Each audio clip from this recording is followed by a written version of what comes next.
আপনি ধীরে ধীরে ঢলে পড়বেন মৃত্যুর কোলে।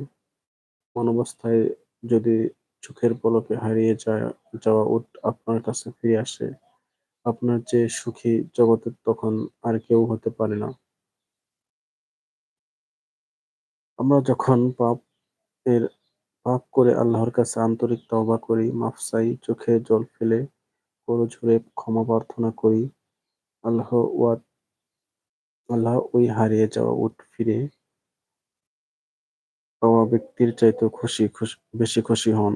নবীজির হাদিস থেকে জানা যায় আল্লাহ সুবহানাহু ওয়া তাআলা বলেছেন, আদম সন্তান যদি তুমি আমাকে স্মরণ করো এবং আমার থেকে আশা করো, তাহলে তোমার কৃতকর্মগুলো গুনাহ আমি অবশ্যই ক্ষমা করে দেব। হে আদম সন্তান, তোমার গুনাহের পরিমাণ যদি আকাশের মেঘমালাও ছোঁয় এবং এরপর তুমি আমার কাছে ক্ষমা প্রার্থনা করো, আমি অবশ্যই তোমাকে ক্ষমা করে দেব। আদম সন্তান, আমার সাথে কাউকে শরীক করা